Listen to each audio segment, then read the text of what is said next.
CREDAI Vijayawada property షోకి రండి. Privilege కూపన్తో ప్రాపర్టీ రిజిస్ట్రేషన్ ఫ్రీ. ప్రతిరోజు ₹1,00,000 విలువైన డైమండ్ జ్యువెలరీ గెలుచుకోండి. Don't miss it.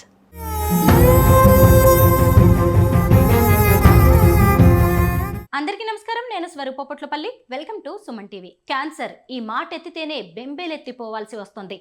చిన్న పెద్ద తేడా లేకుండా ఎంతో మంది క్యాన్సర్ కారణంగా ప్రాణాలు పోగొట్టుకుంటూ ఉన్నారు. ఒక 6 ఏళ్ల బాలుడి మరణం అనేది ఇప్పుడు అందరినీ కంట తడి పెట్టిస్తోంది. ఓ డాక్టర్ పెట్టిన పోస్టు ట్విట్టర్లో వైరల్గా మారింది. ఓ చిన్న బాబుకు క్యాన్సర్ వచ్చింది. డాక్టర్తో నాకు క్యాన్సర్ ఉంది, ఆ క్యాన్సర్ గురించి మా పేరెంట్స్కి చెప్పకండి, నేను బతికి ఉన్నన్నాళ్ళు కూడా నా పేరెంట్స్ సంతోషంగా ఉండాలి అని ఆ బాబు డాక్టర్లను రిక్వెస్ట్ చేశాడు. ఆ బాబు చనిపోయిన తర్వాత ఎవరైతే ట్రీట్మెంట్ ఇచ్చారో ఆ డాక్టర్ గారు ట్విట్టర్లో తన ఈ ఎక్స్పీరియన్స్ని షేర్ చేసుకున్నారు. ఇప్పుడు ఆ పోస్ట్ అనేది సోషల్ మీడియాలో వైరల్గా మారింది. ప్రతి ఒక్కరి హృదయాలను కలిచివేస్తోంది. ప్రస్తుతం నాతో పాటు జూమ్ లైన్లో రెడీగా ఉన్నారు యాంటీ క్యాన్సర్ క్యాంపెయినర్ సురేష్ గారు. ఆయనతో ఈ స్టోరీ గురించి మాట్లాడదాం. నమస్తే సురేష్ గారు. సురేష్ గారు, ముందుగా మనం ఈ కేస్ స్టడీ గురించి మాట్లాడుకుందాం.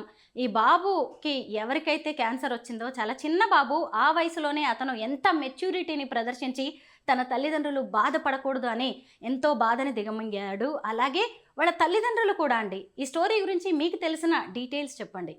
యాక్చువల్లీ ఇది ఇప్పుడు వైరల్ అవుతుంది, అంటే ఆ డాక్టర్ మళ్ళీ రీట్వీట్ చేయటం వల్ల. కానీ ఇది యాక్చువల్లీ 2023 స్టోరీ, 2023 జనవరిలో వచ్చిన స్టోరీ.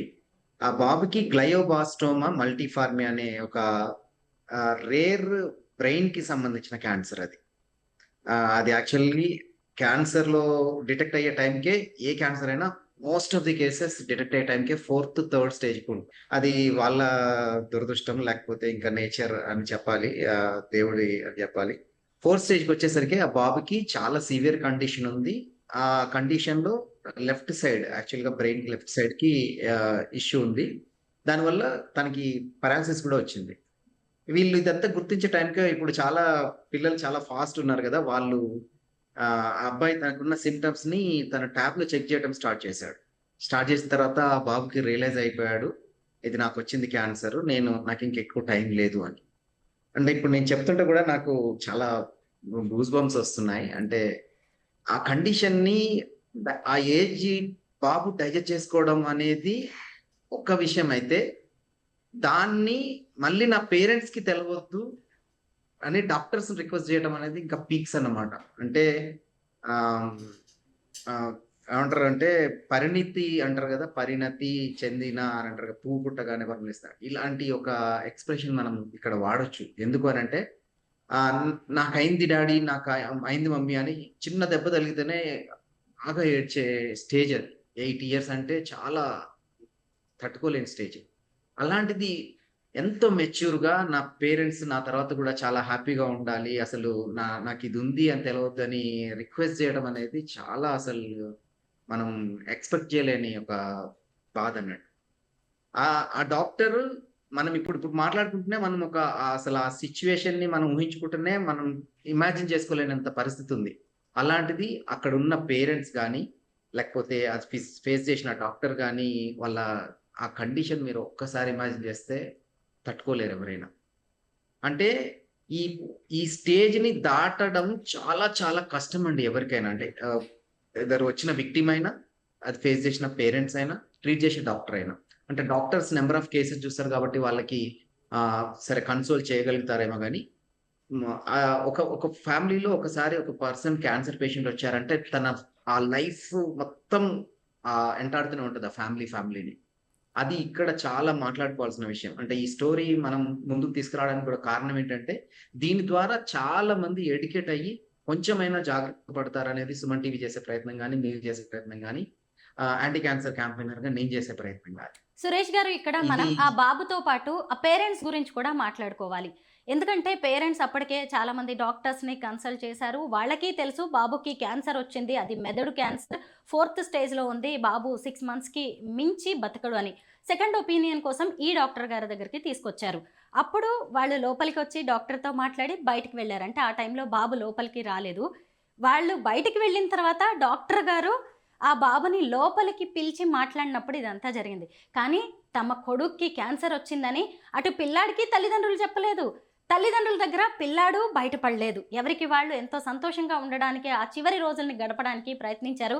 ముఖ్యంగా ఆ తల్లిదండ్రులు ఇద్దరు కూడా ఉద్యోగాలు చేసేవాళ్ళు, వర్కింగ్ పేరెంట్స్. తమ ఉద్యోగాలకి కూడా రాజీనామా చేసి ఆ పిల్లాడికి నచ్చిన వంట చేసి పెడుతూ, నచ్చినట్టుగా ఉంటూ, ఆటలాడుతూ, చివరికి అమెరికాకు కూడా అబ్బాయిని తీసుకెళ్ళి చివరి రోజుల్లో 6 నెలల పాటు అతన్ని సంతోషంగా ఉంచడానికి ప్రయత్నించారు.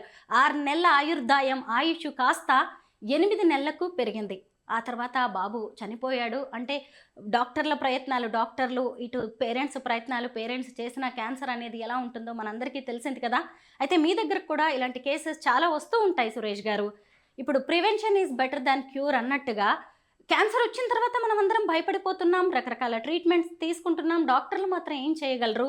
అయితే అసలు ఈ క్యాన్సర్ అనేది రాకుండా ముందు నుంచి ఎలాంటి జాగ్రత్తలు తీసుకోవాలంటారు? యాక్చువల్గా మేడం అందరం రాగానే పరిగెడుతున్నాం. అది నాట్ ఓన్లీ క్యాన్సర్, ప్రతి జబ్బుకి అంతే.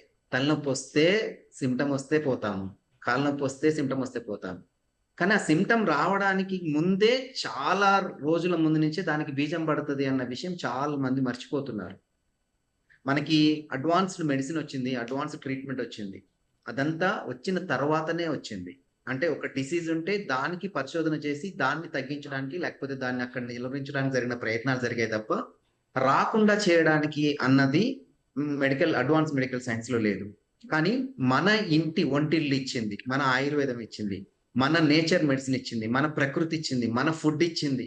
మన భారతీయ సాంప్రదాయంలో పురాతన కాలం నుంచి ఉంది. ఇది తింటే ఇది రాదు, ఇది తింటే ఇది రాదు అని మనకు తెలియకుండానే మన ఒంటింట్లో, మన ఫుడ్ లో మనకు తెలియకుండానే మన బాడీని యాక్టివేట్ చేసేలాగా, మన రోగనిరోధక శక్తిని పెంచేలాగా, మనని హెల్దీగా ఉంచేలాగా గొప్పగా సృష్టించబడింది.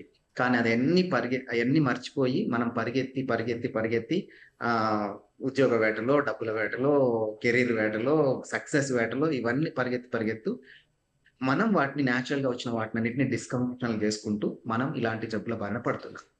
లెట్స్ సే నేను ఒక చిన్న విషయం చెప్తా. ఇక్కడ మనం ఈ స్టోరీ మాట్లాడుకుంటున్నాం అంటే ఎప్పటిదో మాట్లాడుకోవటం కాదు.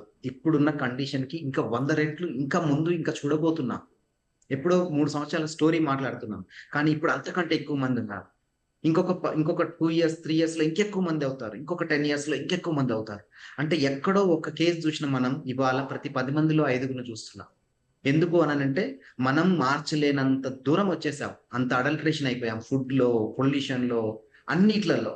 కానీ మనని మనం కాపాడుకునే శక్తి ఇప్పటికీ మన చేతుల్లో ఉంది. అది మన న్యాచురల్ ఫుడ్, మన న్యాచురల్ మెడిసిన్, మన ఆయుర్వేద, మన ఇంగ్రీడియంట్స్. ఏం చెప్తా అంటే ప్రతి మనిషి 100 సంవత్సరాలు హ్యాపీగా జీవించడానికి మన తల్లి మనకు కారణం. మన తల్లి మనకు 7 రోజుల మొదటి పాలు ఏదైతే ఉందో ఆ పాలల్లో ఆ తల్లికి సంబంధించిన రోగనిరోధక శక్తి అంతా ట్రాన్స్ఫర్ అవుతుంది. దాన్ని మనం 13 సంవత్సరాలు 14 సంవత్సరాలు వచ్చేసరికి రకరకాల ఫుడ్లతో, రకరకాల యావిగేషన్స్ తో దాన్ని చంపేస్తూ, రోగనిరోధక శక్తిని చంపేసి, మనం న్యాచురల్ గా ఉండే డిఫెన్స్ సిస్టమ్ చంపేసి మెడిసిన్స్ మీద ఆధారపడుతూ, వేరే దాని మీద ఆధారపడుతూ ఇలాంటి వాటికి పోయే కారణం. మనం చేయాల్సింది ఏంటి అని అంటే ఎప్పటికప్పుడు మనం అప్డేట్ అవుతూ ఉండాలి, మన ఇమ్యూన్ సిస్టమ్ని అప్డేట్ చేస్తూ ఉండాలి. దానికి చాలా మంచి సైన్స్ ఉన్నాయి, చాలా మంచి శాస్త్రవేత్తలు రీసెర్చ్ చేసినవి ఉన్నాయి. అన్ని మనం ఇంప్లిమెంట్ చేసుకుంటే కనుక డెఫినెట్ గా మనం వాటి నుంచి ప్రివెన్షన్ అవ్వడానికి 100% ఛాన్స్ ఉంది. వచ్చిన తర్వాత వాళ్ళకి ఒక సర్టెన్ ప్రోటోకాల్ ఉంటుంది, దాన్ని ఫాలో అయ్యి చేయడం జరుగుతుంది. లాస్ట్ దాకా వెళ్ళి ఐఎమ్ సారీ అనడం తప్ప వేరే ఏమీ లేదు. Thank you very much Swaroopa madam. ఎందుకు అని అంటే సురేష్ గారు, ఇంకొక క్వశ్చన్ మెయిన్ ఏంటంటే అసలు ఈ క్యాన్సర్ వచ్చింది అనేది తెలియడంతోనే సగం చచ్చిపోతూ ఉంటారు పేషెంట్స్ కావచ్చు, అటు కుటుంబ సభ్యులు కూడా. ఆ బాధ నుంచి బయటపడడానికి చాలా టైమే పడుతుంది. ముఖ్యంగా అసలు ఈ బాబు స్టోరీ చూసుకున్నప్పుడు ఆ బాబు ఒకవైపు ఫిజికల్గా ఎంతో ఇబ్బంది పడుతున్నా సరే మానసికంగా ఎంతో స్థైర్యంగా ఉన్నాడు. ఇటువైపు చూసినప్పుడు ఆ తల్లిదండ్రులు కూడా ఎంతో మెచ్యూరిటీ ప్రదర్శించారు. ఇలా ఎవరికైనా క్యాన్సర్ వచ్చినప్పుడు సరే ఫిజికల్గా చేయాల్సినవన్నీ చేస్తూ ఉంటారు డాక్టర్స్, మెడిసిన్స్, ట్రీట్మెంట్స్ అన్నీ జరుగుతూనే ఉంటాయి. కానీ మెంటల్గా ఎలా స్ట్రాంగ్గా ఉండాలి? ఇది చాలా ఇంపార్టెంట్ మేడం. మీరు క్యాన్సర్ నుంచి బయట వచ్చిన వాళ్ళ స్టేజ్ చూస్తే ఇప్పుడు ఈ కేసులో కూడా 6 నెలలు అన్న టైం 8 నెలలు పెరిగింది. ఎందుకు పెరిగింది? వాళ్ళు ఆ సిచ్యువేషన్ ఉందని ఇద్దరు మర్చిపోయి చాలా హ్యాపీగా ఉన్నారు. అంటే ఎప్పుడైతే మెదర్ స్ట్రెస్ ని తగ్గిస్తుందో, ఎప్పుడైతే దాని గురించి ఆలోచించడం మానేస్తామో, మన బాడీ దానికి తగ్గట్టుగా మౌల్డ్ అయిపోయి దానికి తగ్గట్టుగా ఫైట్ చేయడం స్టార్ట్ చేస్తుంది. అందుకనే అసలు ఏదైతే ప్రాబ్లం ఉందో not only cancer A problem ఉన్నా ఫస్ట్ దాని గురించి ఆలోచించడం అనేది మానేసి దానికి సొల్యూషన్స్ ఏమున్నాయని వెతకటం అనేది స్టార్ట్ చేస్తే చాలా తొందరగా మనం బయటికి రావచ్చు. లెట్స్ సే మనం చాలా మంది క్యాన్సర్ సర్వైవర్స్ ఉన్నారు. వాళ్ళని చూస్తే వాళ్ళ విల్ పవరే వాళ్ళని బతికించింది. వాళ్ళ మెడిసిన్ తీసుకుంటున్నా, ట్రీట్మెంట్ తీసుకుంటున్నా, ఏం తీసుకుంటున్నా వాళ్ళు దాన్ని వదిలేసి దాన్ని ఉంది అని ఆలోచించడం మానేసి వాళ్ళ వ్యాపకం ఏదో ఒక నావిగేషన్ లో, లేకపోతే ఏదో ఒక ఎడ్యుకేషన్ లో, లేకపోతే ఏదో ఒక ఆటలో, లేకపోతే ఏదో ఒక ఆర్ట్ లో వాళ్ళని వాళ్ళు బిజీ చేసుకొని వాళ్ళని స్థైర్యం, గుండె స్థైర్యం పెంచుకొని ఉండడం వల్ల మాత్రమే మెడిసిన్ తో పాటు ట్రీట్మెంట్ తో పాటు బయటకు వచ్చే సందర్భాలు ఉన్నాయి. ఇక్కడ కూడా వీళ్ళ పేరెంట్స్ చేసింది కూడా అదే. మనం ఉన్న టైంని చాలా క్వాలిటీ టైంని చాలా హ్యాపీగా ఎంజాయ్ గా చేయాలి అనే ఉద్దేశంతోనే ఆ బాబు 2 నెలల స్పాన్ పెరిగింది. ఇక్కడ కూడా అంతే. వచ్చింది అని బాధపడడం కంటే వచ్చిన తర్వాత దానికి చేయాల్సిన ఏంటి అనేది ఇంపార్టెంట్. చాలా మోస్ట్ ఆఫ్ ది కేసెస్ లో ఏంది అని అంటే డిటెక్షన్ అయిన తర్వాత ట్రీట్మెంట్ జరగడానికి మధ్య కాలాన్ని చాలా మంది బాధతోని అటు ఇటు తిరగడంతోని దాన్ని లాస్ అవుతూ ఉంటారు. అది గ్యాప్ ఫిల్ చేయాలి. ఎలా ఫిల్ చేయాలి అంటే యాంటీ క్యాన్సర్ కి సంబంధించిన మెడిసిన్స్, న్యూట్రిషన్స్, ఫుడ్, తర్వాత environment, positive environment and meditation, yoga, ఇలా పాజిటివిటీ, చుట్టూ పాజిటివిటీని పెంపొందించే లాంటి క్లైమేట్ ని సృష్టించుకోవాలి. అండ్ మనసుగా స్ట్రాంగ్ గా ఉండాలి, ఆత్మస్థైర్యంతో ఉండాలి. పక్కన వాళ్ళు కూడా ఎప్పుడు నీకు ఇది వచ్చిందంట, అది వచ్చిందంట, ఇది వచ్చిందంట అని పరామర్శించే వాళ్ళు కాకుండా హ్యాపీగా ఉంచే వాళ్ళు ఉంచుకుంటే వాళ్ళ క్వాలిటీ ఆఫ్ లైఫ్ స్టైల్ పెరుగుతుంది. అండ్ వాళ్ళు డిసీజ్ నుంచి చాలా తొందరగా బయటకు వచ్చే అవకాశం ఉంటుంది. నేను ఒక 12 సంవత్సరాల బాబుని ట్రీట్ చేసిన.